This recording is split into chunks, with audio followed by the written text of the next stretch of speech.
Chapter 2. 40 generations ago. For the planet Earth. These were ordinary times. As the power struggles, known as international politics, oscillated between politeness and brutality. The planet had reached the brink of an endless abyss. Robots, newly emerged, modified humans, and even wizards, were part of society. Elderly eyes searched for the good old days, living in fear, in this crazy world they struggled to understand. Social unrest seemed never-ending, and the breath of death, uncertain of where it would come from, was felt on people's necks. States had turned into mere signs.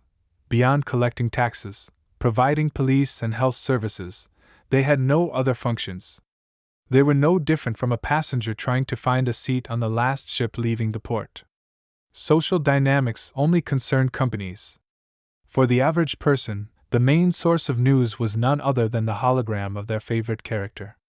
When a hologram character was purchased, the foundations of a real friendship were also laid. Thus, living in the same house with John Lennon, or discussing world developments with Einstein, became part of daily life. But when the profile file of a hologram that had been around for 20 years was accidentally deleted, or the renewal fee was not paid, the pain felt was no different from the pain felt in the face of death. Sometimes it was felt even more intensely, because numerous Einstein characters continued to roam around, waiting in line to buy the latest smart devices, or hearing of the explosions occurring anywhere in the world. The technological weapon experiments killing thousands of people were not surprising. These were fast and flawless times, flawless because the speed of events covered minds like a thin layer of dust, filtering out unnecessary thoughts. The quality of life of the middle class could not be affected by the madness of daily life.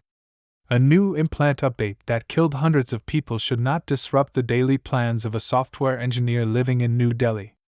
This situation was not enough for the tourist businesses on the coasts of Finland to change their summer season campaigns either.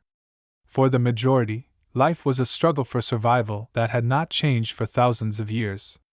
While some were racing to implant their children with more advanced implants, families had to work hard for innovations like extra immunity control, memory-enhancing software, and better state implants. The billions of implants pushed the cognitive limits of the brain, and had much more unexpected results than multiplying 8-digit numbers. A typical state implant monitored various health values, mapped the neural activity of the brain during stress, and measured the amount of microplastics accumulated in the internal organs. A state citizen was not allowed to enter social environments with a dead implant. Therefore, people were equipped with extensive facilities to charge their implants. Thousands of central points in cities, and public transportation vehicles, had feeding points capable of charging hundreds of people simultaneously. Some auxiliary implants had dynamos that harnessed electricity from the blood flow. It was almost impossible for a person to intentionally leave their implant unpowered and choke it. They would have to lock themselves in a giant cage made of magnetic material like copper for weeks.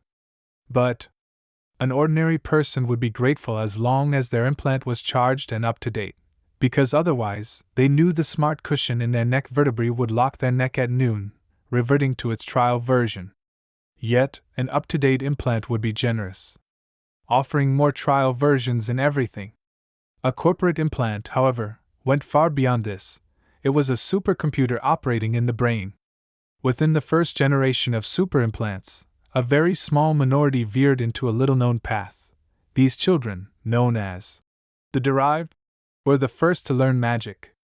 Initially, their magic was seen as augmented reality games or strange teenage nonsense. But it wouldn't be long before it was understood that they were a dangerous power. Their goals were unknown, but they were undoubtedly unreliable. It was rumored they could do terrifying things. They didn't strive for worldly needs, nor did they possess any moral norms. They had a passive nature, like watching and waiting.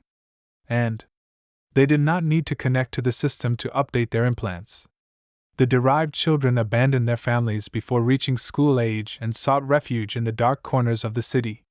They became invisible, blending in with the homeless living underground, electronic virus addicts, clone fattening gangs, and prostitutes sick from dirty drugs. Thus, the derived became urban legends,